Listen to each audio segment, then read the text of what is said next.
जो डाटा आहे त्यातनं व्ही तर काढू शकतो. आपल्याला क्रॉस सेक्शन माहिती 12 इंच बाय 8 इंच. किती आला हा? 12 इंच बाय 8 इंच म्हणजे 12 8 96 स्क्वेअर इंच. याचा स्क्वेअर फूट कन्वर्ट करा. कुठं आहे माझ्या याच्यात? Let us calculate the velocity. Velocity कशी कॅल्क्युलेट करू आपण? 1500 CFM divided by area will give you the velocity.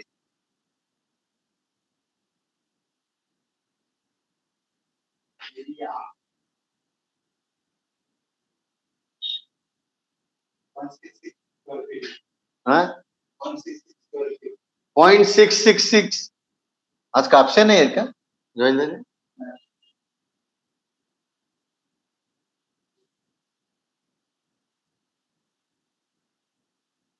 0.66 square foot. मग वेलोसिटी किती आली? लेट अस से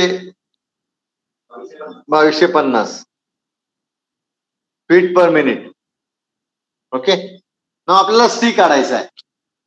आता पहा, सी काढण्यासाठी मी तुम्हाला काही मागे एकदम टेबल्स काही तुम्हाला दिले होते, सुरुवातीला व्हॉट्सअप केले तुमच्या ग्रुपवर. त्याच्यामध्ये एक टेबल असा आहे जो एज बाय डब्ल्यू आणि आर बाय डब्ल्यू या दोन पॅरामीटर्सनी हा सी दिला आहे त्याच्यामध्ये. ओके. आता तुम्ही ते नंतरही चेक करू शकता, पण एज बाय डब्ल्यू म्हणजे काय मी सांगतो तुम्हाला. एच म्हणजे ही 12 इंच हाईट, हायएस्ट साईज जी आहे याच्यात नाही, याच्यात नाही, तुमच्या व्हॉट्सअपवर केलेले, आपल्या ग्रुपच्या व्हॉट्सअपवर. तुला ते मोबाईलवर नाही दिसणार, याच्यावर आहे. हा, एच बाय डब्ल्यू आणि आर बाय डब्ल्यू चे टेबल आहेत. म्हणजे एच बाय डब्ल्यू आणि आर बाय डब्ल्यू जो फिगर टाकली तुम्हाला सी ची व्हॅल्यू मिळते. तर त्या टेबल मध्ये आहे. आता याच्यामध्ये एच बाय डब्ल्यू काय आहे? 12 इंच बाय 8 इंच. आणि आर बाय डब्ल्यू काय आहे? 16 बाय 8. या दोन फिगर जर तुम्ही त्या टेबलमध्ये टाकल्या तर तुम्हाला असं लक्षात येईल की ही सी ची फिगर आहे 0.14. आता किती आला? 0.14 डिवायडेड इंटू 2250 बाय 4500 स्क्वेअर. किती आला हा इंचामध्ये? रेशिओ ड्रॉप कॅल्क्युलेट करा.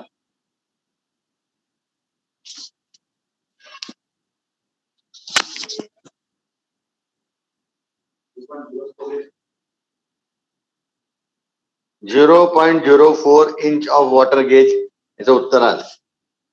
ठीक आहे.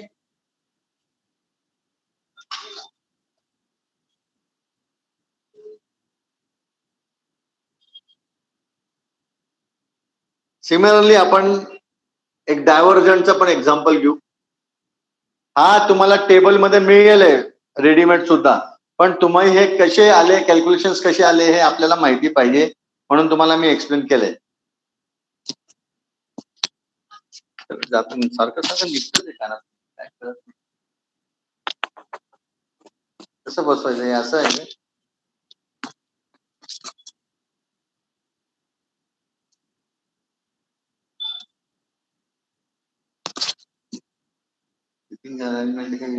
अशी आहे.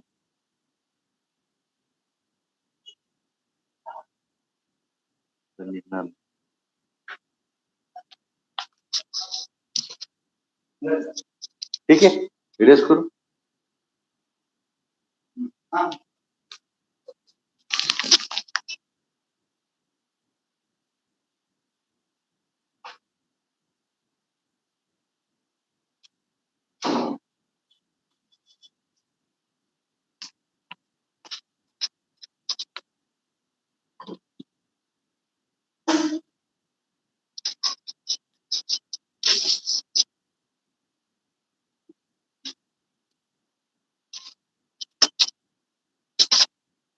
दुसरा एक्झाम्पल आहे, हा स्ट्रेच पीस आहे, असा 30 डिग्री डायव्हर्जंट झालेला आहे.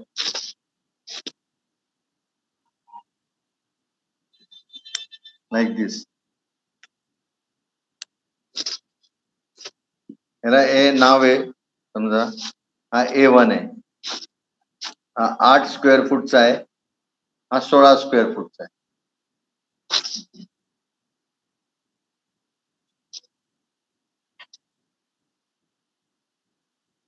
नाव याच्यामधनं लेटेस्ट से 12,000 CFM चा एअर फ्लो होत आहे पहिल्या याच्यामधनच.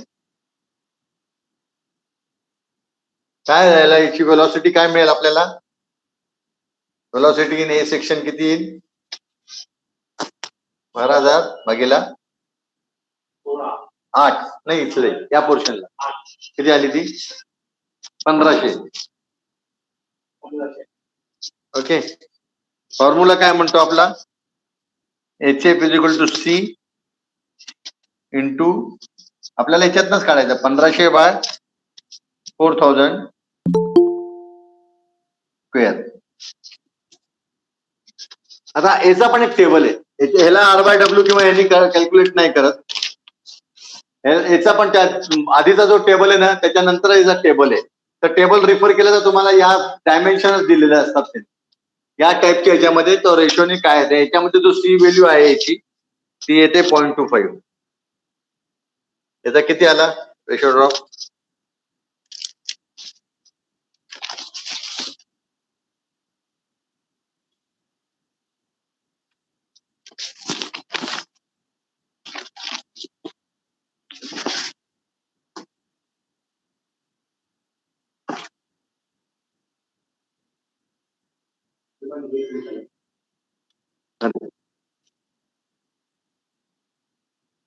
कॅमेरा हल्लाय मग थोडा.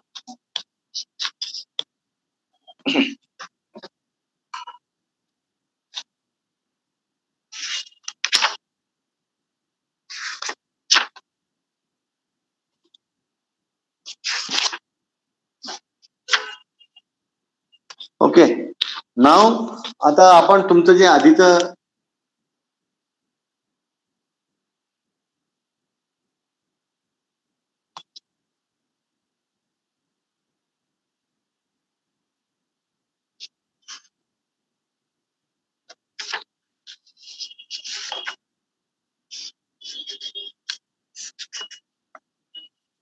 तिकडे बसतो मी, तुझ्या लक्षात येईल त्याकडे हे नाही आहे ना आता.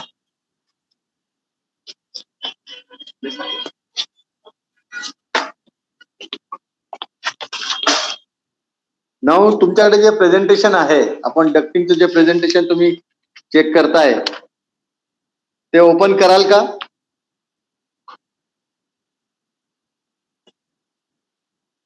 हॅलो,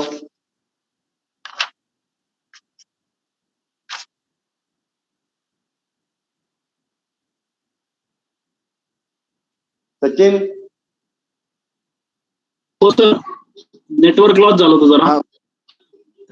हॅलो, हा नेटवर्क नव्हतं थोडा वेळ जरा. आता आहे का? हा आता आहे सर. आपल्याला जे प्रेझेंटेशन जे डिझाईनचं प्रेझेंटेशन ते ओपन करायचंय तुम्हाला.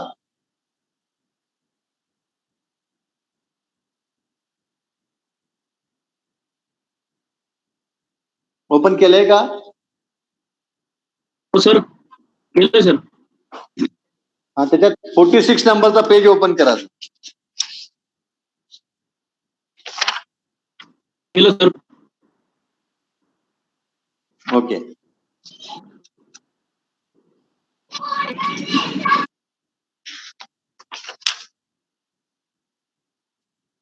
आपण आता एकदा थोडस आपण एकदा रिव्ह्यू करू डक साइजिंग इक्वल फ्रिक्शन मेथडनी. आता इक्वल फ्रिक्शन मेथडचा अर्थ काय होतो की इक्वल फ्रिक्शन मेथडचा अर्थ असा होतो की प्रत्येक 100 फीट डक्टिंगच्या प्रत्येक 100 फीट मध्ये फ्रिक्शनल लॉस जो होणार आहे तो इक्वल असणार आहे. ओके, म्हणजे 100 फुटामध्ये जर समजा आपण 0.1 inch of water gauge loss असेल तर पुढच्या 100 फुटामध्ये सुद्धा तो 0.1 इंच होणार आहे, पुढच्या 100 फुटामध्ये सुद्धा तो 0.1 इंच होणार आहे. So it is the basically the equal friction method, म्हणजे प्रत्येक 100 फुटाला इक्वल फ्रिक्शन लॉस होणार. आता जेव्हा आपण याच्यामध्ये वेगवेगळे फिटिंग्स ऍड करतो, डॅम्पर्स ऍड करतो, एल्बो ऍड करतो किंवा एखादं एक्सपांडर ऍड करतो, कन्व्हर्जंट आहे, डायव्हर्जंट आहे, तर त्याला एक टर्म म्हटलं जातं की त्याचा इक्विव्हॅलेंट लेंथ काढली जाते. म्हणजे आता समजा 100 फुटामध्ये जर एक एल्बो लावला असेल तर तो एल्बो जो लावला जातो तो एल्बो नसता, तर एल्बोचा जो प्रेशर ड्रॉप आहे, समजा 100 फुटामध्ये 0.1 इंच वॉटर गेजचा ड्रॉप आहे, म्हणजे लेटेस्ट 2 mm चा ड्रॉप आहे, 2.5 mm चा ड्रॉप आहे, 100 फुटामध्ये ड्रॉप आहे. आणि एल्बो मध्ये जर समजा एल्बोचा जो काढला आपण त्याच्यामध्ये जर ड्रॉप आपल्याला 10 mm चा मिळत असेल, ओके, तो जर 10 mm चा मिळतो तर तो 5 टाइम्स झाला. म्हणजे काय, याचा अर्थ काय झाला की एक एल्बो जर असेल तर त्याच्या 100, मला अजून 500 फूट जर पाईपलाईन ऍड केली जरी मी, म्हणजे जवळजवळ एक एल्बो हा माझ्या 500 फुटाच्या लाईनचे इक्विव्हॅलेंट ड्रॉप करतोय. म्हणून आपण काय करतो की एल्बोचा जो लॉस आहे तो काढून त्याच्याऐवजी आपण तिथे 500 फुटाची पाईपलाईन ऍड करतो. कॅल्क्युलेशन करताना ऑन पेपर डक्ट ऍड करतो. म्हणजे 100 फुटाचा डक्ट असेल आणि त्याचा जो 5 टाइम्स असेल, 2 mm चा झाला तर 10 mm, तर आपण काय करणार, 10 mm चा आपल्याला आता 10 mm चा ड्रॉप करायला आपल्याला इक्वल फ्रिक्शन रेट काय म्हणतो आपला, 2 mm पर 100 फुटाला. 10 ला किती झाली, तर त्याची इक्विव्हॅलेंट लेंथ जी असते ती ऍड करायची त्याच्यामध्ये. आलं का लक्षात? तर इक्विव्हॅलेंट असं सगळ्याचे कॅल्क्युलेट करून इक्विव्हॅलेंट लेंथ काढली जाते आणि टोटल कन्व्हर्जन सगळं टोटल लेंथ किती असते ते आपल्याला काढावी लागते. तर याच्यासाठी सर्वात पहिले काय केलं जातं, सर्वात पहिले असं अज्युम केलं जातं की आपल्याला सर्टन व्हेलॉसिटीज अज्युम करावी लागतात. आपल्याकडे प्रेझेंटेशन मध्ये वेगवेगळे चार्ट्स तुम्हाला दिलेले आहेत. त्यानंतर तुम्हाला मी कॅरियरचे पण डिझाईन डाटा तुम्हाला वेगवेगळा दिलेला आहे.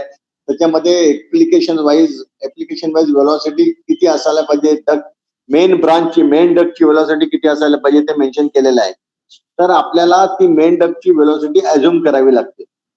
ओके, तर आता आपण जी अज्युम केली, समजा 1300 अज्युम केली, 1500 अज्युम केली, जी काही व्हेलॉसिटी फर्स्ट अज्युम करायची, सीएफएम आपल्याला दिलं जातं. कारण सीएफएम आपल्याला नोन फॅक्टर आहे. विदाउट सीएफएम तुम्ही डिझाईन करू शकत नाही. कारण तुम्हाला किती एअरची क्वांटिटी त्यातनं प्रवाहित करायची, पास करायची ती माहिती पाहिजे, तरच तुम्ही डक्ट डिझाईन कराल. आणि ती तुम्हाला मिळते कुठून, हीट लोड कॅल्क्युलेशन झाल्यानंतर मिळते. म्हणजे हा डक्ट डिझाईन हा हीट लोडच्या नंतरचा भाग आहे. ड्युमिडिफाईड सीएफएम क्वांटिटी काढल्यानंतर किंवा सप्लाय सीएफएम क्वांटिटी ड्युमिडिफाईड सीएफएम झाल्यानंतर सप्लाय क्वांटिटी काय आहे, ह्युमिडिफाईड क्वांटिटी आणि सप्लाय सीएफएम सेम असेल तर वेल अँड गुड, जर नसेल तर मग सप्लाय सीएफएम किती आहे, जो ड्युमिडिफाईडच्या कमी असेल तर तुम्हाला ड्युमिडिफाईड घ्यावाच लागतो, कारण तुम्हाला कंडिशन्स मिळणार नाही. विचेवरी जर हाई असती तर घ्यावीच लागते तुम्हाला ड्युमिडिफाईड असेल तर. आणि त्याच्यापेक्षा मग जास्त रिक्वायरमेंट समजा जास्त आहे आणि ह्युमिडिफाईड कमी आहे तर मग आपल्याला एएचयू मधनं काही सर्टन अमाऊंट बायपास करावा लागतो. पण सप्लाय डक्ट मध्ये जी साइजिंग केली जाते ती सप्लाय सीएफएम नी केली जाते. तर सर्वात पहिली स्टेप जी असते ती कसं, पहिले आपल्याला मेन डक्टची साईज काढली जाते. तर जो काही सीएफएम आपल्याला मिळेल त्याला आपण अज्युम केलेल्या व्हेलॉसिटीने डिवाइड करून आपल्याला पहिले फ्रिक्शन रेट ठरवावा लागतो. मग तो फ्रिक्शन रेट ठरला, समजा 0.1 चा फ्रिक्शन रेट ठरला, तर त्या पद्धतीने आपल्याला पुढचे सेक्शन्स आपल्याला कॅल्क्युलेट करावे लागतात. आणि याच्यासाठी इक्वल फ्रिक्शन मेथड वापरली जाते. आता जेव्हा इक्वल फ्रिक्शन आपण मेथड वापरतो तेव्हा नक्कीच तुमच्या लक्षात येईल की जसं जसं तुम्ही डक्ट मध्ये पुढे जात असता, तुमची इनिशियल व्हेलॉसिटी समजा 1500 असेल किंवा 1600 असेल किंवा 1800 असेल, तर जसं जसं तुम्ही इक्वल फ्रिक्शन मेंटेन करता तसं तसं ती व्हेलॉसिटी कमी होत जाते. त्यामुळे व्हेलॉसिटी ही रिडक्शन होते.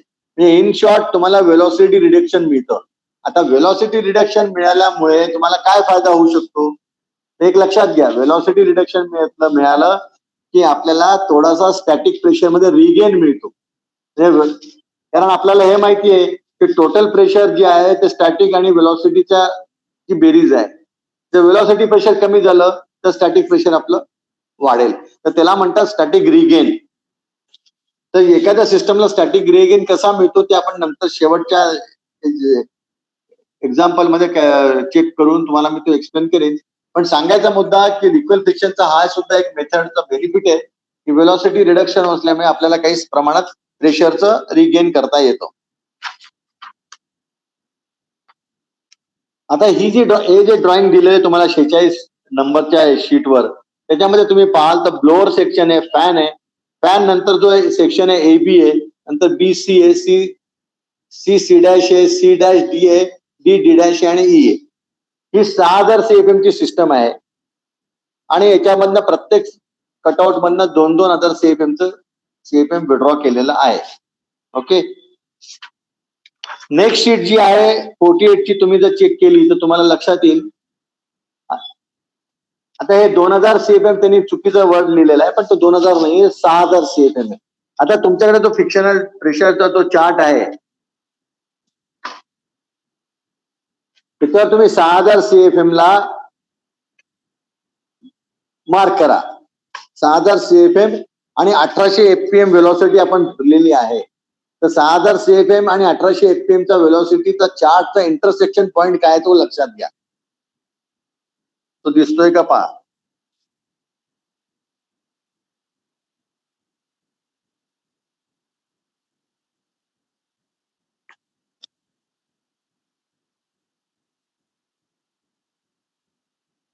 आहे, मिळाला का सचिन, ऋषिकेश, आनंद, तुम्ही चेक करताय का डायग्राम वर किती मिळाला pressure drop? Rishikesh, friction rate काय मिळतोय?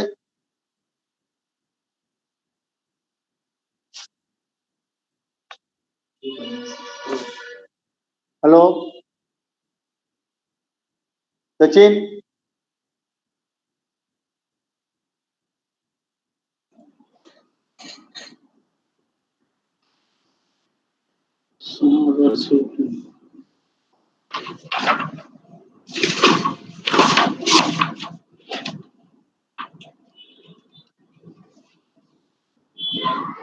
कुणाचं झालंय?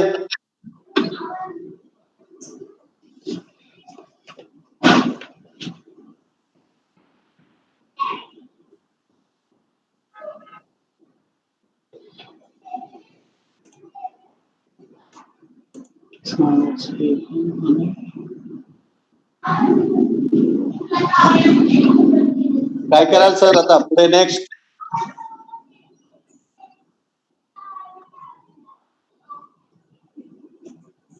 मला रिस्पॉन्स द्या ना जरा.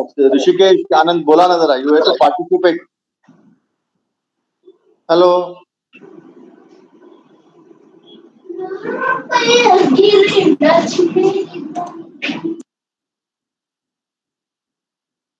सर 6000 CFM आणि वेलॉसिटी किती म्हटलं सर?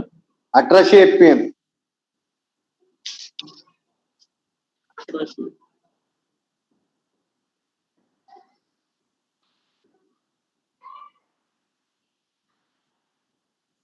अरे याला मिळालंय का काही? सर 0.2 आलं सर. 0.16 येते पहा नीट. 0.16 वगैरे 0.2 पेक्षा कमी आहे. 0.16 वगैरे. आपण 0.16 धरलाय. त्या बाकीच्यांना सापडलंय का? आनंद भालेराव,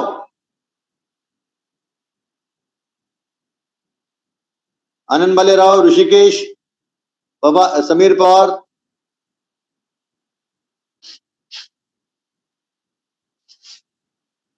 बोलल्याशिवाय मला पुढे जाता येणार नाही. बोला तुम्ही.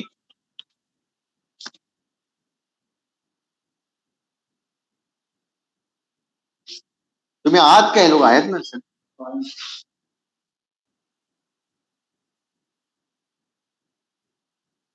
सचिन, कोणी आहे का तुमच्या टच मध्ये? कोणी बोलतंय का तिथे? हॅलो, आवाज नाही येते सर कोणाचा. तुझा आवाज तर मला येतोय, म्हणजे माझं ओके आहे ना सिस्टम? हो हो. मला कसं समजेल ना आता काय काय करायचं? हॅलो, हा कोण बोलतोय? हॅलो, हा कोण बोलतोय? हो हा बोला. सर आनंद बोलतोय. सर मला हा हा हा हा सर मी बाहेर आहे, तर मला म्हणून बोलता येणार. मी लेक्चर करतो सर अटेंड करून. हा हॅलो,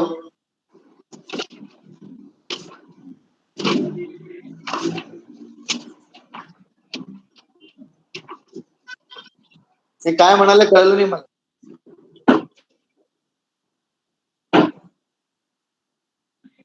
हा sir. Hello.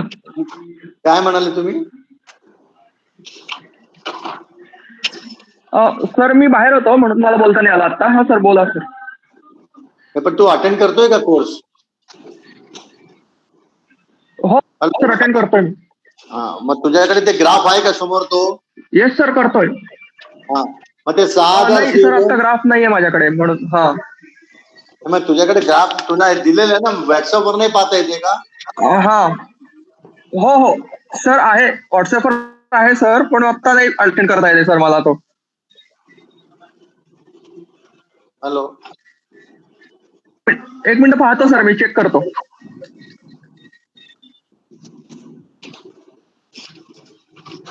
What about Rishikesh?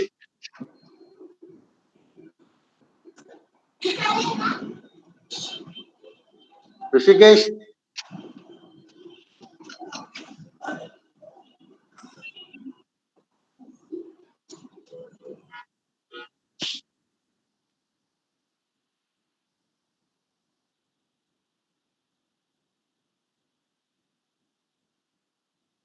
Hello.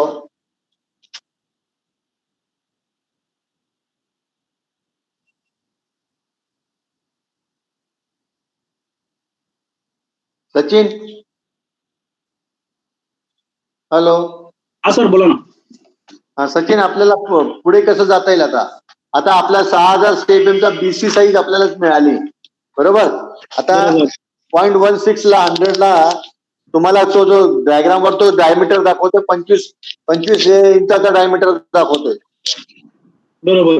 हा 25 इंच. तुम्ही पेज नंबर 48 घ्या ओपन, आणि या 25 इंचाला जर इक्विलेंट डायमेन्शन जर काढलं, रेक्टेंग्युलर डक्ट साईज मध्ये जर कन्वर्ट केलं तर 34 इंचा बाय 16 इंचाचा डक्ट येतो. 25 इंचाला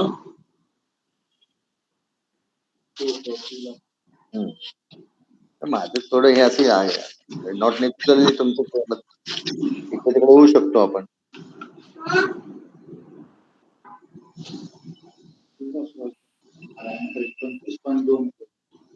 ठीक आहे, 34 बाय 16 आहे. 25.2 बरोबर आहे ना? हॅलो. 16 बरोबर आहे. हा, तर याच्या जर इक्विलेंट रेक्टेंगल डक्ट साईज काढली तर 34 इंच बाय 16 इंच येते.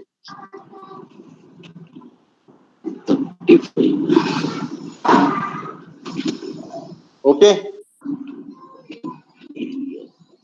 हा बीसीचा कॉलम समजलाय का? बीसी क्लिअर झालाय? एकच मिनिट सर, एकच मिनिट. बीसी ना,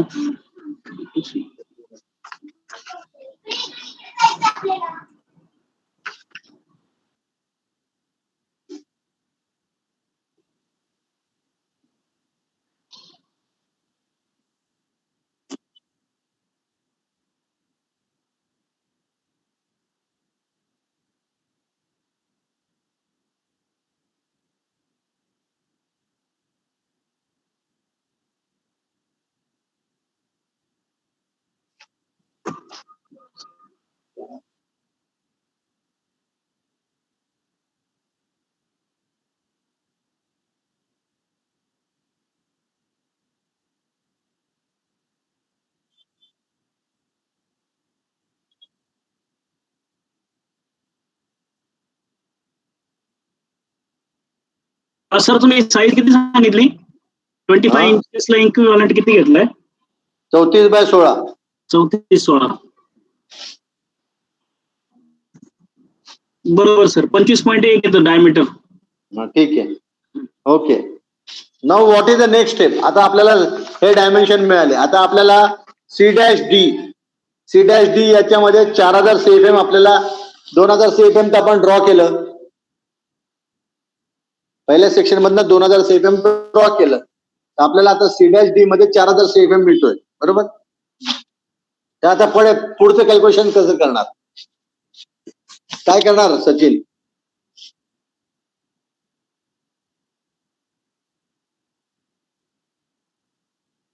आता असं करायचं, तो चार्ट मध्ये परत जायचं मागे. CFM मायनस केलं एक आउटलेटचं. We have new CFM now. With same आता- प्रेशर ड्रॉप नाही, आता आपल्या 4000 CFM मिळालं ना आता नेक्स्ट स्टेप आहे जो. हो, आता 4000 CFM आणि 4000 CFM आणि आपल्याला हे करायचंय कॉन्स्टंट प्रेशर याला म्हणजे करेक्ट करेक्ट. प्रेशरला करायचंय. 4000 CFM आणि 0.16 0.16 आणि 4000 ला कुठे आता क्रॉस सेक्शन कट होते ते पहा. Hello, yes sir, yes sir. 4000 CFM आणि 0.16 वरनं जर तुम्ही आता वर्कआउट केलं तर तुमच्या लक्षात येईल की 21 इंचचा डायमीटर येतो आणि 25/16चा राऊंड डक्ट येतो आपल्या रेक्टँग्युलर डक्ट येतो. हा सर, 21 इंचचा डायमीटर येतोय. किती? 21. 21 बरोबर. आणि 21 इंचाला मी माझ्या पद्धतीने 25/16 काढले, तुमचं कुठलंही येऊ शकतं, जवळपास मॅच मिळते. हा, 24/16 येईल, 23/16 येईल. That is not immaterial, that is immaterial. ते आपल्याला एक साईज कॉन्स्टंट केलेली बरी पडते ना इन्स्टॉलेशन. त्या डिझाईनला तुम्ही एक साईज कॉन्स्टंट करून आपण ते नंतर याच्यात करत असतो की काय असेल ते. त्यामुळे एकच आता 16 ठेवली तर आपण शेवटपर्यंत 16च ठेवायला पाहिजे. 24/16 24/16 करेक्ट. आता तुमच्या एक लक्षात आलंय का, तुम्ही टेबल नंबर 49 पहा. हा, तुमच्या लक्षात आलं ना की पहिली इनिशियल वेलॉसिटी जी 1800 होती ती आता 1650 वर झालेली. बरोबर ओके, म्हणजे इथे वेलॉसिटी रिडक्शन झालंय. बरोबर. म्हणजे इथे स्टॅटिक प्रेशर आपल्याला जास्त मिळतंय, रिगेन होतंय इकडे थोडं. ओके, आता नंतर आपण पुढे आपण पाहू अजून.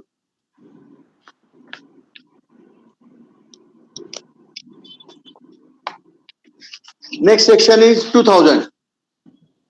आता 2000 असंच काढू आपण कॅल्क्युलेट करून. 2000 ला 0.16 ला किती मिळतोय तुम्हाला डायमीटर? 2000 ला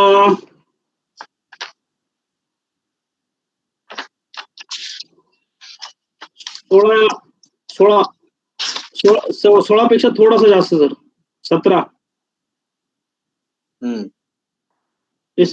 16 घेतलं तरी चालेल. 16/16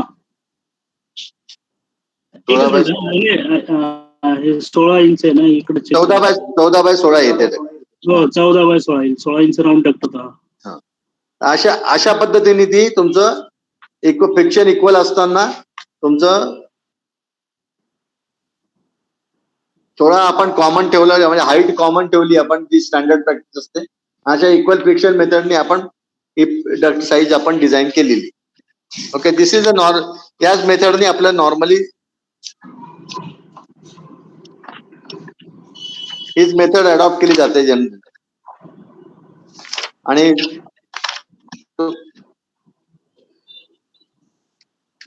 आणि थोडीशी ही जास्त सोपी पण आहे बाकीच्या वेलॉसिटी रिडक्शन आणि स्टॅटिक रिगेन पेक्षा. ही जी मेथड आहे ही जास्त सोपी पण आहे.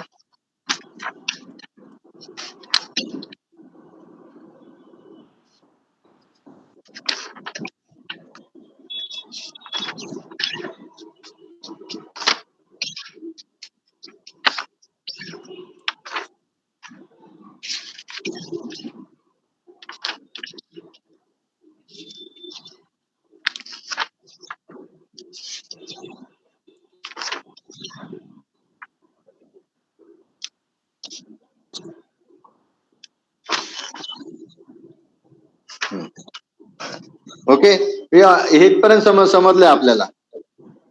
हो सर.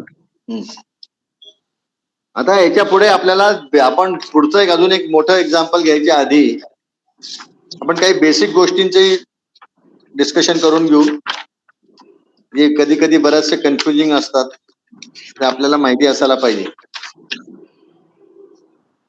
आता डक्ट कशा लावायचे, काय लावायचे याच्यावर आपण काही डिस्कस करत नाही, कारण हे सगळे जे डायग्राम्स वगैरे असतात हे सगळे हँडबुक्स मध्ये अवेलेबल आहेत.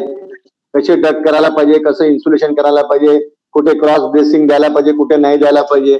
आणि डक्ट मॅन्युफॅक्चरिंग जे असतं ते साईड फॅब्रिकेशन जे असतं ते IS 655 प्रमाणे केलं जातं. IS स्टँडर्ड मध्ये सगळ्या गोष्टी मेन्शन केलेल्या आहेत, पुस्तकात सगळ्या रिटर्न डाऊन गोष्टी आहेत.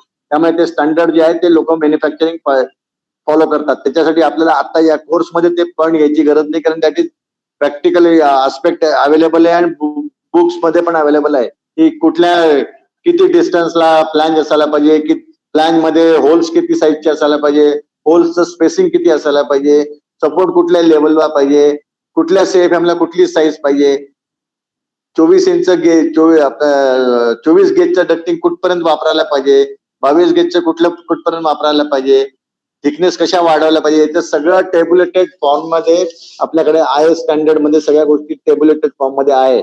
तर तुम्ही तो IS 655 एकदा कधी रिफर करू शकता. तुम्हाला या गोष्टीमध्ये बऱ्याचशा तुम्हाला त्याच्यातनं माहिती मिळेल. कारण तो काही इथे आपला टेक्निकल डिझाईन मध्ये आस्पेक्ट नसल्यामुळे आपण तो काही डिस्कस करत नाही. पण एक पॉइंट, एक महत्वाचा विषय जो नेहमी डिबेटेबल असतो की फॅन्स, आपण जेव्हा म्हणतो फॅन्स आणि ब्लोअर्स, आता बराचसा कन्सेप्च्युअली लोकांना जर विचारलं डेफिनेशन सांगा तर बळा गडबड होते की फॅन्स म्हणजे काय आणि ब्लोअर्स म्हणजे काय. तुमच्यापैकी कोणी सांगू शकेल काय तुमचं याच्यातलं इंटरप्रिटेशन काय आहे? फॅन्स कुठे कशाला म्हणतात आणि ब्लोअर्स कशाला म्हणतात? बरं, यातले जे कॉम्पोनंट असतात ते सगळीकडे मोरलेस कॉमन असतात. ब्लोअर म्हणजे तुम्हाला माहिती, ब्लोअर मध्ये काय असतं, एम्पेलर असतं, ब्लेड्स, एम्पेलरच्या ब्लेड असतात, केसिंग असतं, हाऊसिंग असतं आणि मग ड्राईव्ह अरेंजमेंट असते. आता ड्राईव्ह अरेंजमेंट कधी कधी बेल्ट ड्रिव्हन असू शकते, डायरेक्ट ड्रिव्हन असू शकते, किंवा ब्लोअर हा प्लग टाईपचा फॅन असतो, त्याला डायरेक्ट कपल केलं जातं. टेक्नॉलॉजी जशी जशी पुढे गेली तसे वेगवेगळ्या प्रकारचे फॅन आहेत. फॅन मध्ये एक DIDW फॅन वापरला जातो आणि एक सिंगल इनलेट SISW फॅन वापरला. पूर्वीच्या काळी SISW फॅनच वापरायचे, सिंगल इनलेट सिंगल विड. पण आता सगळीकडे डबल इनलेट डबल विड DIW फॅन्स वापरले जाते. AHUs मध्ये जनरली डबल इनलेट डबल विड DIW फॅन्स वापरले जातात. आता ते पण आता हळूहळू ते एलिमिनेट झालेले आहेत आणि त्याची जागा आता प्लग फॅननी घेतलेली, विच इज डायरेक्टली कपल्ड. आणि डायरेक्टली कपल्ड असल्यामुळे त्याला बऱ्याच वेळा त्याचा ऑपरेटिंग पॅरामीटर्स, ऑपरेटिंग RPM वेगवेगळा असतो. त्यामुळे तुम्हाला नेसेसरीली प्लग फॅनला VFD लावावाच लागतो. हे जनरली आजकालचा ट्रेंड आहे. पण बेसिकली त्याच्यामध्ये फॅनचं पर्पज आणि ब्लोअरचं purpose is to generate the pressure, to overcome the resistance system and to make the air flow into the system. Okay, तर प्रेशर जनरेट हा सर्वात मोठा त्याचा पर्पज आहे. तर याचे दोन प्रकार केलेले आहे. याचे जे प्रेशरचे जे रेशो आहे, म्हणजे फॅन जो आहे हा up to 1136 mm of water gauge. तुम्ही 38 नंबरची शीट रिफर करा, प्रेझेंटेशन मधली 38 नंबरची शीट जर रिफर केली तर तुम्हाला दिसेल फॅनची जी कॅपॅसिटी आहे, स्पेसिफिक रेशो आपण ज्याला म्हणतो. स्पेसिफिक रेशो म्हणजे काय की ASME म्हणजे American society of mechanical engineers यांनी एक स्पेसिफिक रेशो डिझाईन केलेला आहे, डिफाईन केलेला आहे. तो म्हणजे काय की ratio of discharge pressure over the suction pressure. ते डिस्चार्ज प्रेशर आणि सक्शन प्रेशरचा जो रेशो आहे दॅट इज स्पेसिफिक रेशो. आणि तो स्पेसिफिक रेशो जो आहे अप टू 1.11 म्हणजे 1136 mm वॉटर गेज पर्यंत आपण त्याला फॅन टर्मिनॉलॉजी वापरतो म्हणायला पाहिजे. आणि एनिथिंग अबाव 1136 टू 2066 2000 पर्यंत MM ऑफ वॉटर गेज म्हणजे 2000 पर्यंत म्हणजे साधारण तुमचं 20,000 पास्कल म्हणू शकता तुम्ही, 10,000 पास्कल म्हणू शकता, किंवा याच्यामध्ये 2000 MM म्हणजे तुम्ही इंचात कन्वर्ट करू शकता. की काय असेल ते तुमचं जर इंचात कन्वर्ट करायचं म्हटलं तर साधारण किती आलं, 8 इंचापर्यंत ब्लोअर, बरोबर, 4 इंचापर्यंत फॅन, 8 इंचापर्यंत ब्लोअर, आणि 8 इंचाच्या पुढे जे प्रेशर जर डेव्हलप होत असेल मोर दॅन 1.2 तर that goes into the category of compressors. आपण एअर कंप्रेसर्स किंवा याच्यामध्ये जे बोलतो ते कंप्रेसर्स मध्ये जातं. फॅन एकदा सिलेक्ट झाल्यानंतर आपण डक डिझाईन करतो. डक डिझाईनचं आपण आतापर्यंत शिकलोय की इक्वल फ्रिक्शन मेथडनी कशी डक साईज केली जाते, डक साईजिंग आपण शिकलोय. पण डक साईजिंग करताना अजून पण काही गोष्टींचं आपल्याला लक्ष ठेवायला पाहिजे. आपण त्याच्यामध्ये साऊंड लेवल, जी स्पेसिफाईड साऊंड लेवल असते त्या स्पेसिफाईड साऊंड लेवलला एक्सेस होता कामा नये. गरज पडली तर डकला एकॉस्टिक ट्रीटमेंट दिली जाते. एकॉस्टिक ट्रीटमेंट म्हणजे आतमधनं एकॉस्टिक इन्सुलेशनचं लाईनिंग केलं जातं टू सर्टन काही अंतरापर्यंत, जेणेकरून इनिशियल साऊंड ऍब्झॉर्ब केलं जातं आणि त्याचं नॉइज लेवल कमी असते. इन्सुलेशन हा डक्टिंगचा एक अविभाज्य भाग आहे, कारण एअर कंडिशनिंग केलं इन्सुलेशन करावंच लागतं डकला. अदरवाईज त्याच्यामध्ये टेम्परेचर लॉस होईल, हीट गेन होईल डकमध्ये, आणि आपण सगळ्यांनी पाहिलेलं हीट गेन आणि टेम्परेचर लॉसनी किती मोठ्या प्रमाणात हीट लोड वाढू शकतो, आणि हीट लोड वाढल्यानंतर अल्टिमेटली इलेक्ट्रिकल कन्झम्पशन किती मोठ्या प्रमाणात जास्त होऊ शकतो. त्यामुळे हीट गेन आणि लिकेज जे डक्ट असतात, डक्ट मध्ये सर्टन लिकेजेस असतात, पण हे लिकेजेसची सुद्धा काही एक लिमिट घालून दिलेली आहे. एक स्मॅकना म्हणून स्टँडर्ड आहे, त्याच्यामध्ये स्मॅकना स्टँडर्ड आणि DW 142 हे 2 स्टँडर्ड आहेत. याचे स्टँडर्ड सुद्धा बुकलेटमध्ये अवेलेबल आहेत, ते तुम्ही वाचू शकता. ज्यांना जास्त इंटरेस्ट डिझाईन मध्ये ते दोन्ही स्टँडर्ड वापरू शकता. या स्टँडर्ड्स मध्ये डक्टचं टेस्टिंग कसं केलं जातं ते एक्सप्लेन केलेलं आहे, आणि कुठल्या क्लासला तुम्ही डक्ट वापरताय आणि कुठल्या क्लासला तुमची रिक्वायरमेंट आहे, जसं तुमचं प्रेशर वाढतं ऑपरेटिंग, तसं त्याचे लिकेजेस मेथड पण स्ट्रिंजंट होते, आणि तुम्हाला लीक रेट पर 100 स्क्वेअर फूट काढता येतो. आणि मग त्याने तो किती लीक रेट तुम्हाला अलाउएबल लीक रेट माहिती झाला तर तुम्ही त्याला कंपन्सेट करू शकता तुमच्या CFM मध्ये. त्या तुम्ही CFM ह्युमिडिफाईड CFM वाढवू शकता. तुमच्यामध्ये लीक रेट समजा तुम्हाला लागणार 1000 CFM आहे आणि लीक रेट तुमचा 10 CFM असेल तर मोर ऑर लेस जवळपास फरक पडत नाही. पण 100 CFM असेल तर मग तुम्हाला 1100 CFM ची सिस्टम घ्यायला लागते. या गोष्टी तुमच्या लक्षात असायला पाहिजे. डक्ट सायझिंग मेथड जे असतात, मला मागे सांगितल्याप्रमाणे आपण जस्ट त्याच्यावर थोडी चर्चा करू. ती 3 मेथड आहेत. आपण इक्वल फ्रिक्शन मेथड तर आपण शिकलेलो आहे, पण त्याच्या व्यतिरिक्त सुद्धा 2 मेथड तुम्हाला कोणी विचारलं तर मेथड कुठले असतात तर तुम्हाला माहिती असायला पाहिजे. सर्वात जास्त मेथड इक्वल फ्रिक्शनच वापरली जाते, पण त्याच्या व्यतिरिक्त व्हेलॉसिटी रिडक्शन आहे, ही सिंपल आहे, याला काही अनुभव लागत नाही. तुमचं व्हेलॉसिटी रिडक्शन करत जातात, पण याच्यामध्ये ही जनरली वापरत नाही, कारण याच्यामध्ये तुम्हाला थोडस फ्रिक्शनचं एक्झॅक्टली क्वांटिटी किंवा लॉस कळत नाही. इक्वल फ्रिक्शन मेथड आपण शिकलेलोच आहे. स्टॅटिक रिगेन ही मेथड फार कॉम्प्लिकेटेड आहे आणि जनरली आपण अडॉप्ट करतच नाही याच्यामध्ये, आणि त्याच्यामुळे आपल्याला या तिन्ही मेथडचे मध्ये बेस्ट मेथड इक्वल फ्रिक्शन असल्यामुळे इक्वल फ्रिक्शनचाच आपल्याला वापर केला जातो.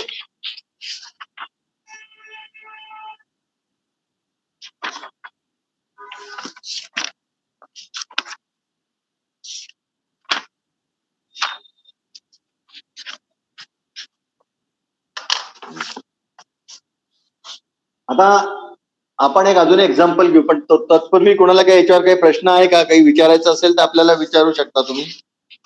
Before we go into the detail example.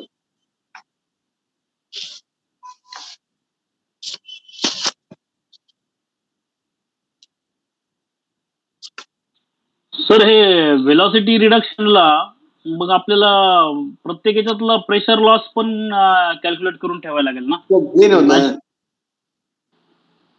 हो, कारण म्हणजे जे आपण समजा मेन लाईनला 1500 FPM घेतल्या सुरुवातीला, नंतर रिड्यूस करत करत आपण साधारण 600 FPM पर्यंत जातो. हो, पण मग त्याच्यामध्ये काय होतं माहिती का, जसं जसं तुम्ही प्रेशर व्हेलॉसिटी रिडक्शन मेथड म्हणजे जसं तुम्ही व्हेलॉसिटी रिड्यूस होत जाते ना, तसं तसं प्रेशर लॉस पण होत जातो. बरोबर. आता तो प्रेशर लॉस ना कॅल्क्युलेशन फार कॉम्प्लिकेटेड होऊन जातं. प्रत्येक याला तुम्हाला कॅल्क्युलेट करत बसावं लागतं तो प्रेशर लॉस. किंवा हे डक्टुलेटर वरती आपण जे समजा व्हेलॉसिटी सिलेक्ट करून हे करतोय त्याच वेळेसचं जे प्रेशर लॉसचं जे येतंय, नाही, पण डक्ट्युलेटरवर जे तुम्हाला मिळतं ते जनरली तुम्हाला इक्वल फ्रिक्शन मेथडच्या याने केलेलं ना त्यांनी. डक्ट्युलेटर जे आहे तो डिझायनर इक्वल फ्रिक्शन मेथडच्या याने काढलेला आहे. Okay okay. तो याच्यावर नाही काढलेला, व्हेलॉसिटी रिडक्शन किंवा याच्यावर नाही येतो. हा, म्हणजे मग ते रेफरन्सला धरणं चुकीचं होईल.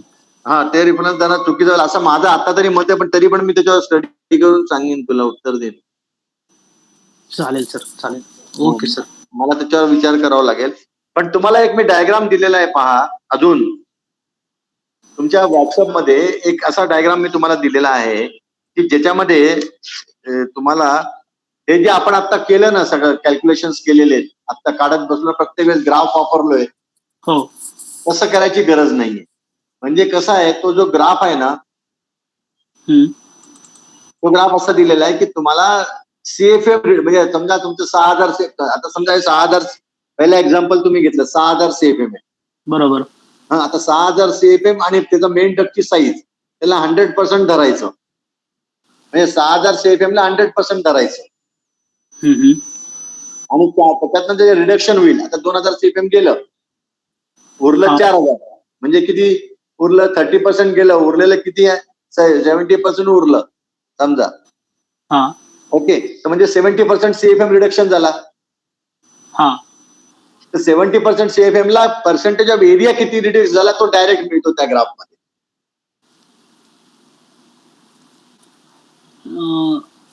तुझ्याकडे व्हॉट्सअप असेल तर शेवटचा ग्राफ ओपन करा. तुमच्याकडे मी जे ग्राफ पाठवले ना, तो आता हा. काय त्यांचा माझे दोन्ही मोबाईल आज अडकले, त्यामुळे मला दाखवता येत नाहीये तुम्हाला इथं.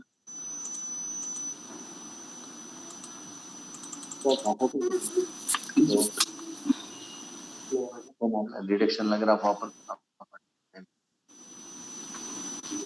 माझ्या मोबाईलवर काढता येईल का मला?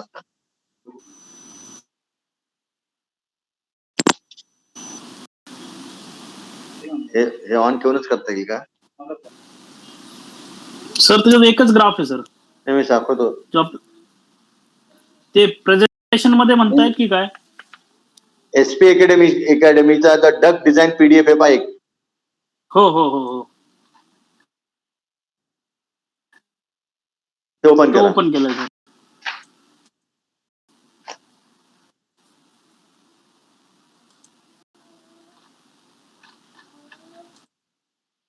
तो ओपन केला हो. पर राऊंड डक्ट आहे बरोबर. डक डिझाईन तुम्ही ओपन करा. याच्यात आहे तो मी जो म्हणतो. पहिलं पेज. हा नाही, अजून आपण जे सर्वात जास्त वापर करतो अपेक्षित म्हणजे आपण अजून जमावी. नाही, हा नाही.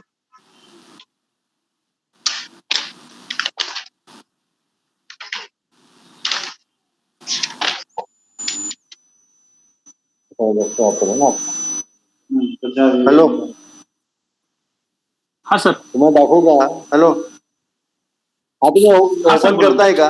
हा पहा, शेवटचा पेज आहे पाहतो. 5 of 5 टेबल नंबर 13.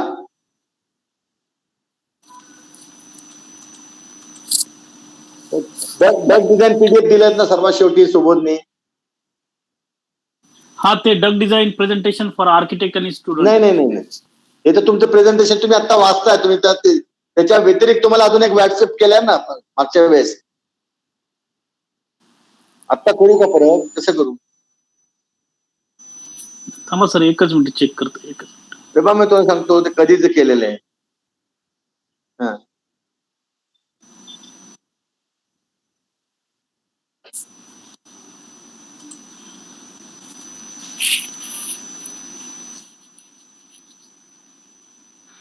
हा, हो.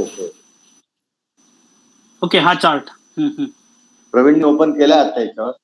तो चार्ट मध्ये सर्वात शेवटचं जे पान आहे 5 of 5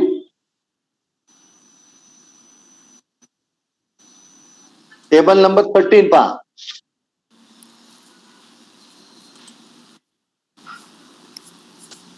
हो, सापडलं सर. पेज नंबर 5 वरती.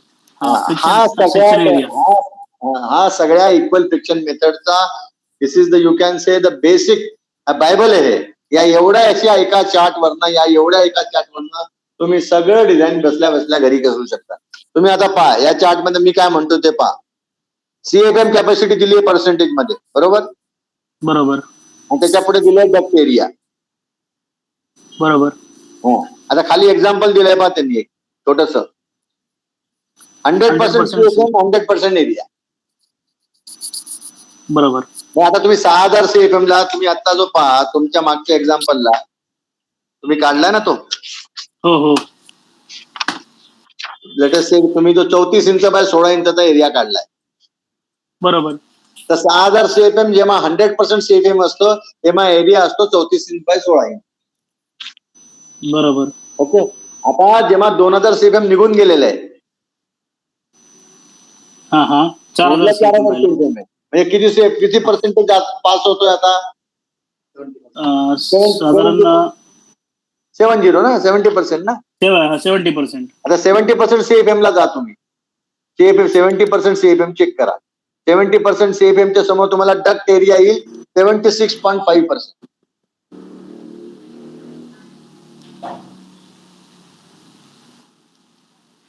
CFM चं 70% काढा.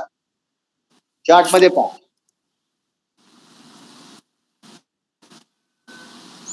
नसेल लक्षात आलं तर परत सांगा मला चार्ट. याच कॉलम मध्ये 1, 2, 3, 4, 5, 6 6वा कॉलम पहा. पर्सेंटेजचा 6वा कॉलम पहा. हा 70% ला आलो तर CFM कॅपॅसिटी 63% झाली. नाही आणि duct area 46. नाही CFM कॅपॅसिटी 70% झाली ना. जी किती हो. आली तुझी आता? 67.67. हा पर्सेंटेज किती आली? 167. 67% आली. 67.5% आला डक्ट मग आपण 67 धरू. नाही डक्ट एरिया आणि CFM किती आला? पर्सेंटेज मध्ये CFM किती आहे? 4,000 6,000चा 4,000 भागिले 6,000 ना, किती झालं? 4,000 भागिले 6,000 0.67 0.67. म्हणजे 67%. बरोबर. 67%. 67% कॅपॅसिटीला एरिया किती येतोय? 73.5. 73.5. हा, मग आता तुझा मेन एरिया किती होता? 34 इंच बाय 16 इंच. बरोबर. याच्या 73.5% एरिया 0.5% एरिया घ्यायचा आपल्याला. ओके. आणि तो जो एरिया येईल त्याला 16 इंचाला डिवाइड करून दुसरी कॅपॅसिटी मिळेल तुला. किती आली ती आपला जस्ट व्हेरीफाय करू. 34/16. 34/16 किती एरिया झाला? 34/16 इंच. 544 inch square. हा, त्याच्या 70 25/16 बरोबर 25/16 टक्काला. समजला का नाही समजलं? तिथं 576 त्याच्या 73. नसेल समजलं तर एकदा व्हेरीफाय करा म्हणजे समजून जाईल. सोपं आहे एकदम. 25/16 आला सर. यू अंडरस्टूड दिस? हो सर. त्याला काय केलं ते 4000 CFM जो होता ना, जी साईज हा. आली आपली 34/16 त्याच्या हा. एरियाला हा जो डक्ट एरिया जो आलाय याने हा. मल्टिप्लाय केलं. सो ते येतं साधारण 399 म्हणजे 400 स्क्वेअर फूट 400 हे येतं. त्याला डिवायडेड बाय आपण एक साईज कॉन्स्टंट केली 16. 400 इंच स्क्वेअरला 16 इंचने डिवाइड केलं. हा. तर ते 24.99 म्हणजे 25 इंच आलं. Correct. 25/16.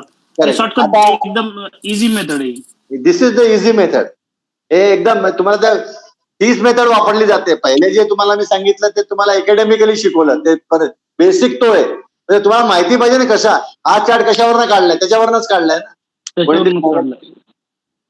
कोणीतरी मेहनत करून ठेवले तुम्हाला सिम्प्लिफाईड सगळ्या गोष्टी सिम्प्लिफाईड करून ठेवल्या. पण तुम्हाला सिम्प्लिफाईड जी वस्तू नाही मिळाली हा चार्ट नाही जरी मला मिळाला तरी मी थांबून राहायला नको ना.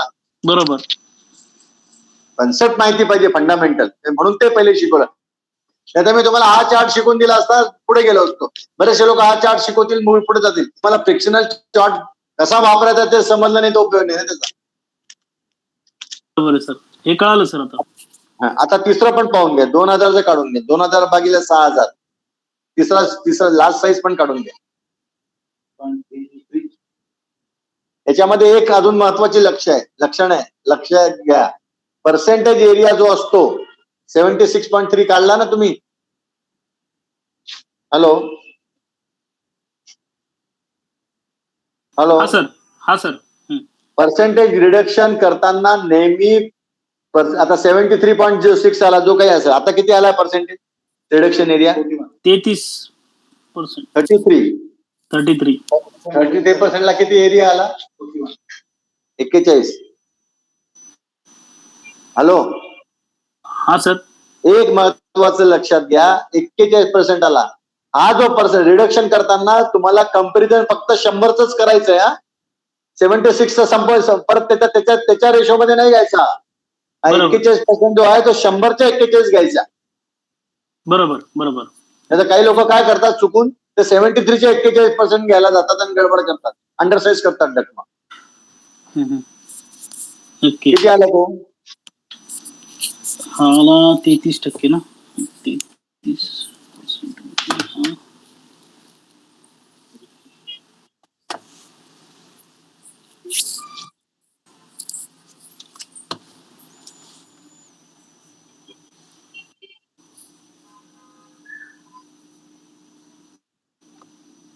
चौदा 14/16 बरोबर. 16 इंच आपल्याला सेम ठेवायची आहे.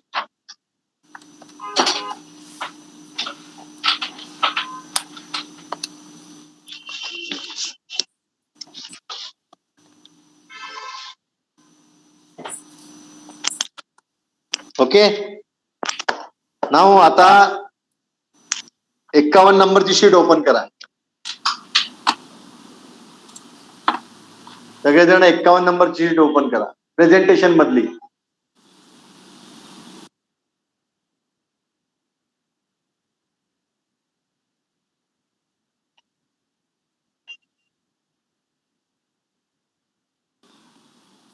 हा सर. केली की सगळ्यांनी? ओके. नाव हा एक्झाम्पल तुमच्या समोर आहे. ए सेक्शन आहे. ए पासून फॅन डिलिव्हर करतोय. ए टू बी 5 फूट लॉंग आहे. बी टू सी 5 फीट लॉंग आहे. 3400 CFM. सी पर्यंत 3400 CFM आहे. सी नंतर त्याला ब्रांच निघालेली आहे. 2 ब्रांच 1700 CFM 1700 CFM ची. C to D 10 feet 10 feet long आहे. 1700 CFM गेलेला आहे. आणि सी आणि डी नंतर तो D5, 5, 6, 6, 7 आणि 7, 8 असे 1, 2, 3 डिफ्युजर मधनं गेलेले आहेत. ते 3 डिफ्युजर जे आहेत ते 400 CFM चे आहेत. आणि इकडे सुद्धा ते 1, 2, 3 हे 400 CFM चे आहेत. आणि शेवटचे डिफ्युजर 2 जे दाखवलेत ते 500 CFM चे आहेत. प्रत्येकाचे डिस्टन्सेस त्यांनी मेन्शन केलेले आहेत. ओके. आता आपण याचं डक डिझाईन कसं करायचं ते आपण एकदा रिव्ह्यू करू. ओके. त्यांनी दिलेला आहे आपल्याला फ्रिक्शन रेट 0.1 इंच. आपण दिला नाहीये, आपण काढला येतो. तर लेटेस्ट नाव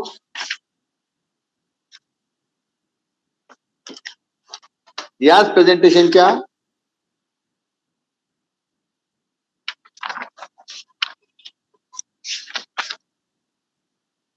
पेज नंबर 43 वर जा. नाही ते नाही.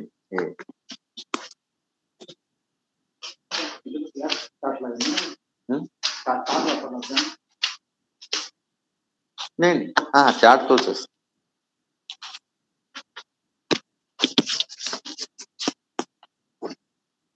ओपन केला सचिन पेज नंबर 43.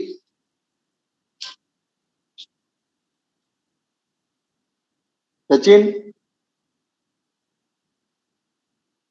हॅलो. हा सर. Page number 43. हा हा. ओके. Okay sir. आता पहिला डायग्राम मध्ये स्टेप 1 आणि स्टेप 2 आहे. 3400 CFM आणि आपण अज्युम केलेली आहे velocity 1300 FPM. We have assume या डिझाईनला आपण 1300 FPM ची वेलॉसिटी अज्युम केली आहे.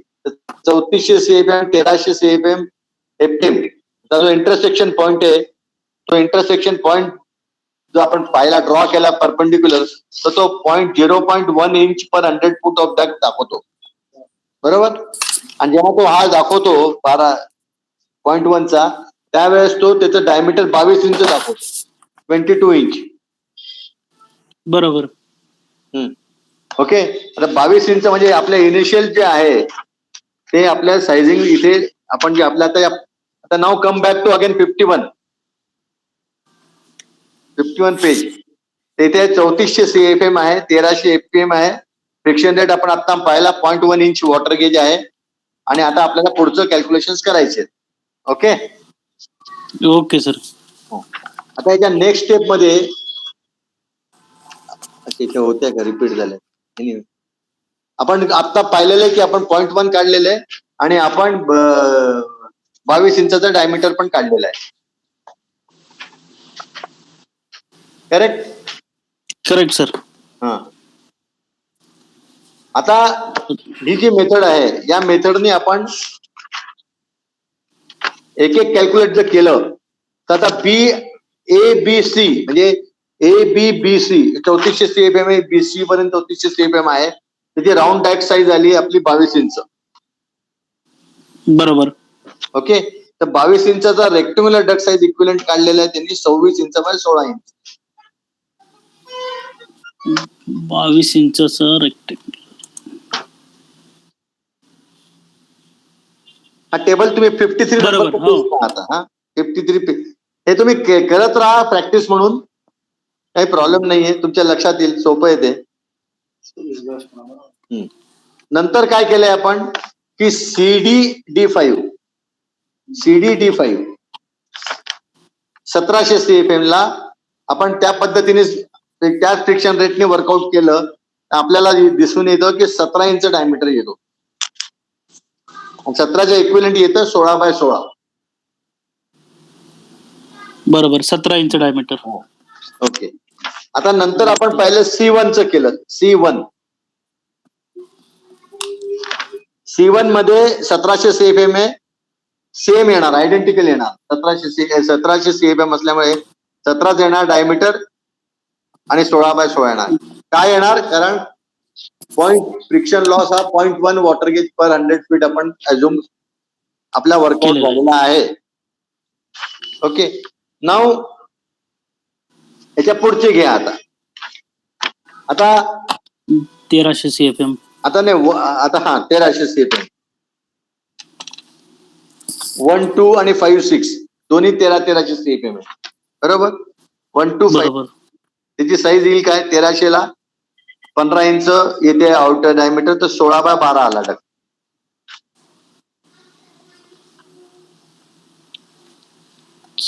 15 इंच येते. टेबल मध्ये 16 बाय 12 आहे.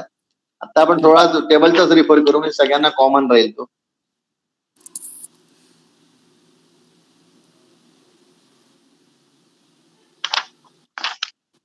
नंतर 2, 3 आणि 6, 7 सेम CFM आहे 900. ओके. 2, 3, 6, 7 900 CFM ला 13.3. बरोबर. ओके. मग डक्ट साईज आली 16 बाय 9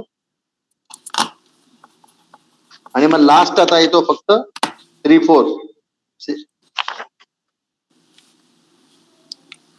4 अँड 7, 8 500 CFM साठी. 500 CFM.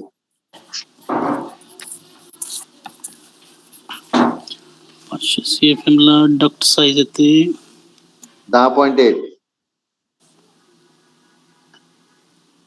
हा 10.8. 16 बाय 6 येतो डक्ट. बरोबर.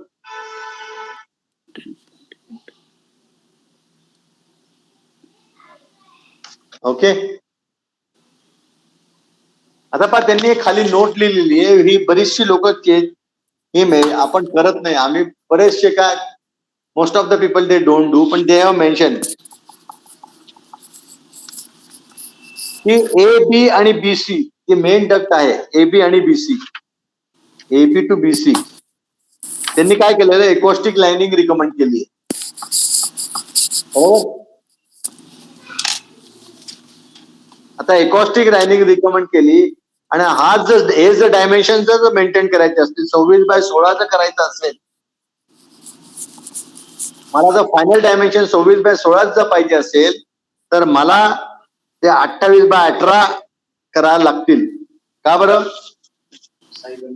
इफेक्टिव्ह साईज आतमध्ये ती आली पाहिजे जी आपण वर्किंग केलेली आहे. 1 इंचाचं एकॉस्टिक जर केल्यामुळे इफेक्टिव्ह साईज माझी 26 बाय 16 पाहिजे. त्यामुळे डक्ट साईज मला 1 इंचाने वाढवायला पाहिजे. ते फार कमी लोक ही प्रिकॉशन घेतात. लोक डक्ट साईज तीच करतात आणि मग आतमध्ये 1 इंच टाकून देतात. मग वेलॉसिटी परत वाढते आणि जो तुम्हाला जो एकॉस्टिकचा जो बेनिफिट घ्यायचा असतो तो पाहिजे तसा मिळत नाही. वेलॉसिटी इन्क्रीज केल्यामुळे नॉइज लेवल वाढू शकते, परत फ्रिक्शन लॉस वाढू शकतो, एनर्जी वाढेल, फॅन सगळे दुष्परिणाम होतात. त्यामुळे ते जिथे एकॉस्टिक असेल तिथे एक साईज वाढवलेलीच बरी. प्रॉपर डिझाईन तेच सांगतो.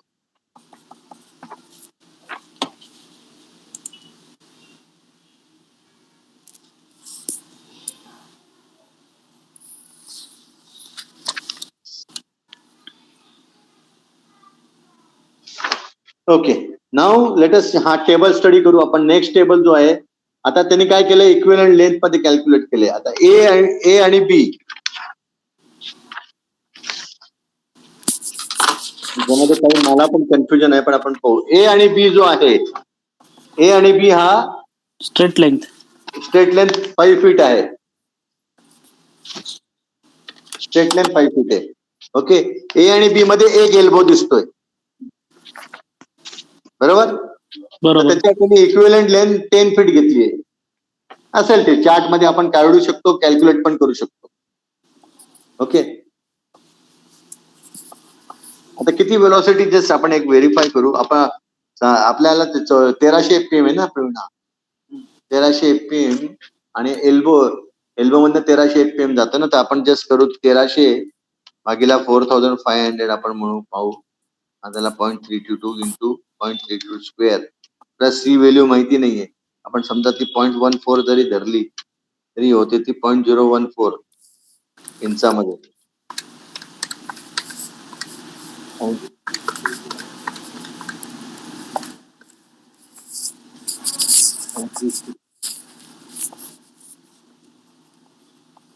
नाही माहिती, काढावं लागेल मला नीट व्यवस्थित. पण इक्विव्हॅलंट लेंथ आपण 10 फूट धरून ठेवणार. डबल एल्बोची इक्विव्हॅलंट लेंथ 10 फूट आहे. ओके, आपल्याला चार्ट याच्यात दिलेले असतात ना एल्बो मध्ये, तर पाहता येईल का कुठली एका चार्ट मध्ये?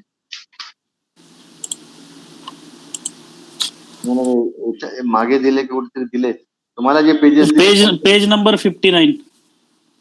59च्या याच्यात आहे का? हो. पहा बरं काय, just for the sake of our understanding. त्याच्या पुढेच असेल हे मागे गेले. सेक्शन ऑफ डाऊन एल्बोज ना, down elbows 90 degree. Elbow diameter किती म्हणतोय तो? हा किती साईज आली आपली?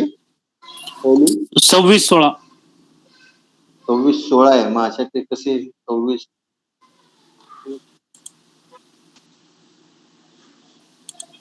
दिलं 26-16 रेक्टेंगल एल्बो ना, आपला रेक्टेंगलच पाहिजे ना. हे काय साईज मोठे 26-16 आहे ना.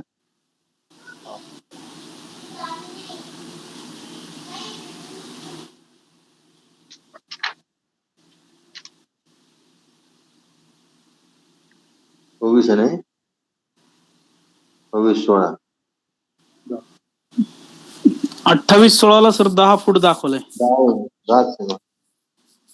बरोबर, 10 फीट आहे ते. ओके, ठीक आहे. नेक्स्ट डग जो आहे बीसीचा, तो 5 फूट आहे straight. CD also straight 10 feet.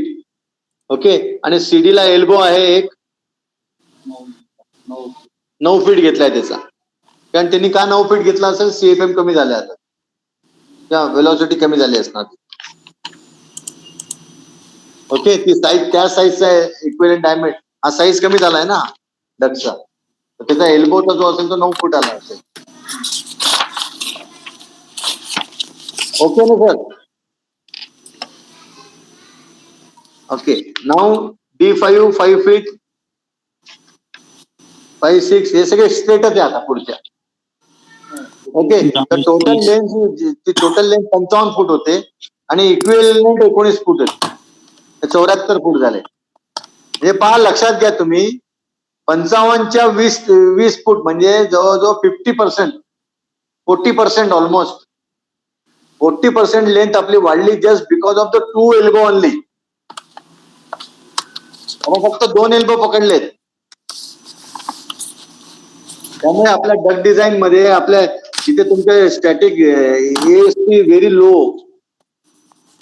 Pravin, Sanjay, Sachin, तुमच्या एएसपी मध्ये जेव्हा तुम्ही 70 पास्कलचा तुम्ही देता डिझाईन करता, 50 पास्कलचं करता, 5 mm चं करता, 7 mm जेव्हा करता, त्या केसमध्ये तुमचे जर एल्बो वाढले तर तुमचा आवाज पोहोचणार नाही तिथे काही. आता तुम्ही पहा, एक चेक करा, जस्ट आता 70 पास्कलचा जेव्हा तुमचा ईएसपी म्हणता तुम्ही स्टॅटिक, तेव्हा 7 mm म्हणजे तुमचा किती झाला इंचामध्ये 25.4 किती झाला 0.27. 0.27. ओके. आता तुम्ही मला सांगा 0.87 म्हणजे तुम्ही आत्ताच्या तुम्ही 1300 fpm ने तुम्ही आता गेलेला आहे. लेट अस से एक मिनिट 0.7 तुमच्या 3000 CFM ला 3000 CFM ला 1000 fpm ला किती फ्रिक्शन लॉस आहे पहा. आपण 1000 ने जरी डक साईज केला which is normally we don't do. 3000 ने तो 8.5 टनचा किती CFM येतो 8 टनला 2400 किंवा 3200. 3200 ने 2400 तर तुला कमी 6 ला येईल. 3200 CFM ला 1000 fpm ला 0.06. नाही इंचात किती आला 0.05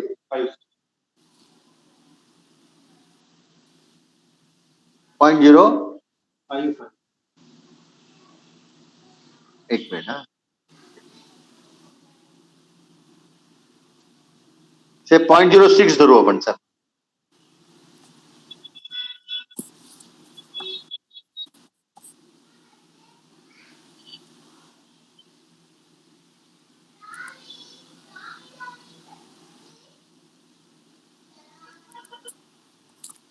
आता हा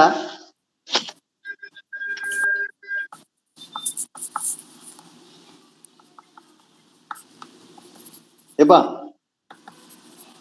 याचा अर्थ काय सचिन आपण प्रवीण आपण जेव्हा ओरडतो मला जी शंका होती कमी एसपी मध्ये मिळणार नाही काय मिळणार नाही याचा अर्थ असा होतो जर तुमचा 700 तुमच्या 0.06 जर 100 फुटाला आहे तर 0.27 जो आपण आता काढला तुमच्या स्टॅटिक प्रेशरने ISP ने तर 0.27 ला 0.06 ने डिवाइड केलं तर 4.5 होतं.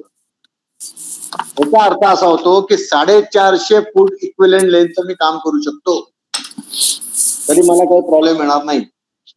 बरोबर ना. बरोबर. म्हणजे त्यामध्ये स्ट्रेट डक्ट मध्ये तर 4.5 नॉर्मली याला स्ट्रेट डक्ट जो असतो आपला तो जास्तीत जास्त 10-12 फूट 15 फुटाच्या वरती नसतो. किती असतो हॉल 20 मीटरच्या पुढे हॉल नसतातच तुमचे ज्याला तुम्ही डक्ट टेबल लावता. बरोबर. 10 मीटर समजा धरला तरी 30 फूट 20 मीटर धरला तरी 60 फूट. स्ट्रेट लेन फक्त 50 ते 60 फुटाच्या वरती कधीच नसते. पण इक्विलंट लेन तुमची 450 पर्यंत जाऊ शकते. बरोबर. कन्सिडरिंग एल्बो वगैरे सगळं कन्सिडरिंग एल्बो म्हणून तुम्हाला प्रॉब्लेम येत नाही टेबलला कधी चालतात. नाही याच्यात काय होतं सर की आपण आता म्हणजे मी स्वतः पण आहे ना 100-125 फुटापर्यंत डक टाकलेले आहेत 8 टनाच्या मशीनला. परंतु प्रॉब्लेम एक येतो रिसर्क्युलेशन. हवा टाकली जाते परंतु जो रिसर्क्युलेशनचा टाइम वाढतो ना व्हॉल्यूम वाढल्यामुळे की त्यामुळे टेम्परेचर लवकर मेंटेन नाही होत. कारण सगळ्यात शेवटचं जे आहे समजा 20 मीटर वरती आउटलेट आहे तिथली जेव्हा एअर आपली रिटर्नला येणार मशीनच्या तो टाइम अशा केसमध्ये एक तर डक्टेबलचं डिस्ट्रीब्युशन म्हणजे 8 टन तर लागत असेल तर 4 टनचे 2 टाकायला पाहिजे किंवा असं करायला पाहिजे. एक तर ते गोष्ट झालं नाहीतर मग त्याला आतमध्ये ना फॅन लावायचे सरळ सर्क्युलेटिंग फॅन लावायचे अशा केस. जनरली तेवढंच एक ड्रॉबॅक आहे त्याचं आपण डक्टिंग करू शकतो परंतु रिटर्न एअर तेवढ्या टायमिंग मध्ये येत नाही. चला ठीक आहे पाहू आपण त्याच्या पुढे डिस्कस करू. आता going back to this problem again तर टोटल इक्विलंट लेंथ किती मिळाली आपल्याला 74 फीट. ओके. आता टोटल एअर क्वांटिटी किती आहे 3400 CFM आहे. Okay. Operating pressure of all terminal किती आहे assuming operating pressure of all terminal 0.1 inch. त्यांनी काय केलेलं आहे की प्रत्येक डिफ्युजरचं आउटलेट प्रेशर टर्मिनल 0.1 इंच घेतलंय वॉटर गेज मध्ये. ओके. फ्रिक्शन रेट घेतलाय 0.1 inch per 100 foot of equivalent length. तर टोटल फ्रिक्शन लॉस किती झाला 74 इंटू 0.1 डिवायडेड बाय 100 म्हणजे 0.074 हा लॉस झाला डक्ट मध्ये. हॅलो. हा सर. 0.074 इंच हा झाला लॉस डक्ट मध्ये. करेक्ट. करेक्ट. आता त्यांनी काय केलेलं आहे याच्यामध्ये सिस्टमचं टोटल प्रेशर कसं लागतं तुझं फॅनचं ते त्यांनी ते दाखवलंय. त्याला काय करायला लागतं आता त्याच्यामध्ये एक ऍडव्हान्टेज पण असतो. मी तुम्हाला मागे बोललो होतो आता की एक वेलॉसिटी रिडक्शन जो असतो त्याच्यामुळे जो गेन होतो. आता पहा सुरुवातीला वेलॉसिटी किती होती तुमची 1300 झाली. 1300 एफपीएम ला आपण साईज केली बरोबर. आणि एंड पर्यंत येईस्तोवर शेवटच्या सेक्शनला 500 सीएफएम ला तुम्ही आता 500 सीएफएम आलेला आहे. तुमचा एरिया किती 14/16 याची किती वेलॉसिटी मिळते पहा बरं.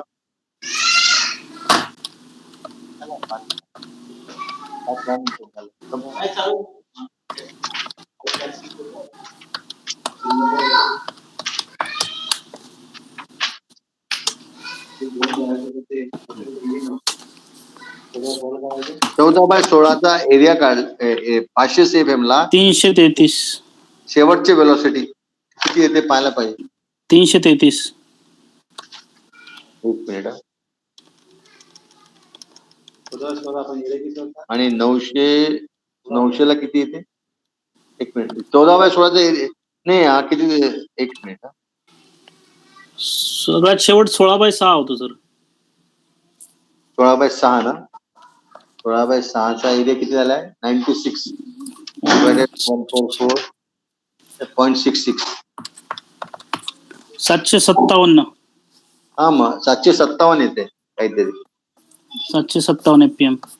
ठीक आहे. तो कॅल्क्युलेशन थोडी मिस्टेक असेल किंवा काय यांनी जो घेतलेला आहे लास्ट सेक्शन मध्ये 805 ची वेलॉसिटी दाखवली.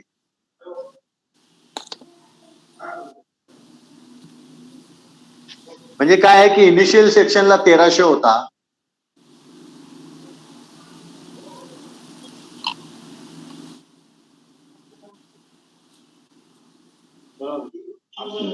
लक्षात घ्या सर फार महत्वाचा भाग आहे आताचा. वेलॉसिटी 1300 सुरुवातीला 1300 होती आणि एंडला 800 म्हणजे वेलॉसिटी रिडक्शन झालेलं आहे. बरोबर. करेक्ट. आता वेलॉसिटी रिडक्शन झालंय म्हणजे स्टॅटिक मध्ये काहीतरी रिगेन झालं असणार. आपल्याला माहिती आहे वेलॉसिटी लॉस झाला तर स्टॅटिक प्रेशर वाढणार. किती वाढतात तर त्याला एक त्यांनी अजून एक रिगेन कोफिशियंट असतो. ते सगळ्याच्या सगळं कन्वर्ट नाही होत. म्हणजे 1300चं इक्विलंट प्रेशर आणि 800चं इक्विलंट प्रेशर एक्झॅक्टली तसं काय कन्वर्ट होत नाही. त्याच्यात 60% कन्वर्ट होतो. ओके त्याला म्हणतात regain coefficient. That is non as regain coefficient. तर रिगेन कोफिशियंट 60% अज्युम केला तर रिगेन कोफिशियंट वेलॉसिटी सेक्शन मध्ये 1300/4000चा स्क्वेअर करा आपण 1300/4000चा स्क्वेअर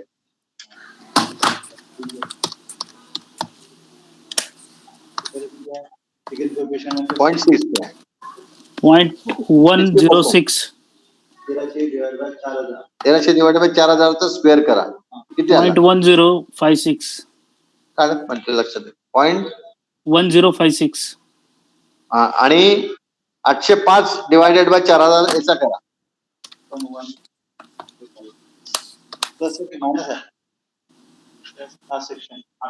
मायनस म्हणजे तुझं काय येतं 0.106 येते मायनस 0.04 येते. बरोबर.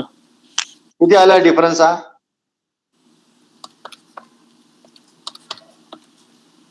0.066. 0.066 तुम्हाला मिळाला पाहिजे होता गेन. बरोबर. 0.066 हा तुम्हाला प्रेशर गेन मिळायला पाहिजे होता. पण त्याचा रिगेन कोफिशियंट 60% असल्यामुळे त्याच्या फक्त 0.6च मिळणार आहे बेनिफिट. हा 60% अज्युम केलेला गेन आहे. ओके तर किती बेनिफिट झाला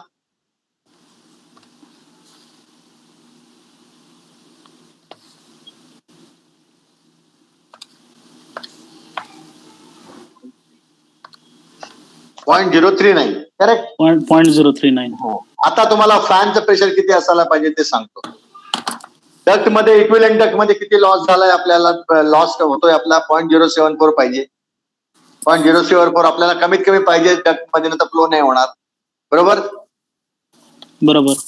प्लस आपल्याला 0.1 प्रत्येक डिफ्युजर मधनं आउटलेट आहे. टर्मिनल लॉस म्हणजे 0.074 प्लस 0.1 आपला रिक्वायर्ड एवढं पाहिजे मिनिमम. बरोबर. बरोबर. पण तुम्हाला रिगेन केले, तुम्ही 0.039 रिगेन केलंय. तर मग यातनं 0.03 मायनस करायचा, म्हणजे उरलेला जो आहे 0.13 हा तुमचा ESP आला, हा तुमचा प्रेशर रिक्वायर्ड आला. आपण गेन वगैरे चेक करत नाही, पण तुम्ही अकॅडमिक पॉइंट ऑफ व्ह्यूने हे आपल्याला आज त्या गोष्टी माहिती असायला पाहिजे. हा, समजलं सर रणजित? हो sir. This is the way we should do the duct design. आपल्या इथे डक डिझाईन आता कम्प्लीट झालेलं आहे. पुढच्या सेक्शन मध्ये आपण एक काम करणार आहे. आपण एक एक्झाम्पल तुम्हाला मी हीट लोड कॅल्क्युलेशन वॅट मध्ये SI युनिट्सने दाखवणार आहे करून. ते तुम्ही नीट स्टडी करा, नीट उतरवून घ्या. त्याची प्रबळ शक्यता असते. जनरली क्वेश्चन पेपर्स मध्ये तसा टाईपचे हीट लोड विचारला जातात, कारण ते सिंपल उत्तर द्यायला. तर तुम्ही ते पुढच्या वेळेस जरा लक्ष देऊन पूर्वक करा. आणि नंतर आपल्याला वेळ मिळाला, आपल्याला एक बघू कसा वेळ मिळतो त्याप्रमाणे हँडल करू. आणि उद्या पुढच्या सेशनला निकम साहेब तुम्ही कुठला पुढचा घेणार आहे? ट्रबल शूटिंग तर त्यांचा घेणार आहे. म्हणजे आपल्याकडे आता पुढचा एकच सेक्शन आताशी आहे 7 तारखेचा, आणि डायरेक्ट 14ला आहे. ते इन बिटवीन आपण एक अरेंज करायचा आहे आपल्याला, जो फक्त एक्सक्लुसिव्हली तुमच्यासाठी राहील. त्याच्यामध्ये तुम्हाला कुठलेही क्वेश्चन्स असतील, कुठलेही डाऊट्स असतील, काय असतील ते तुम्हाला विचारायचे आहेत, तर तो तुम्ही स्टडी करून घ्या. तुम्ही त्याच्यावर हे करा. तो साधारण आपण 7 तारखेच्या आणि 14 तारखेच्या मध्ये कुठल्याही दिवशी घेऊ संध्याकाळी. किती दिवसा घ्यायचा आहे? वर्किंग डे ला घ्यायचा आहे? संध्याकाळी.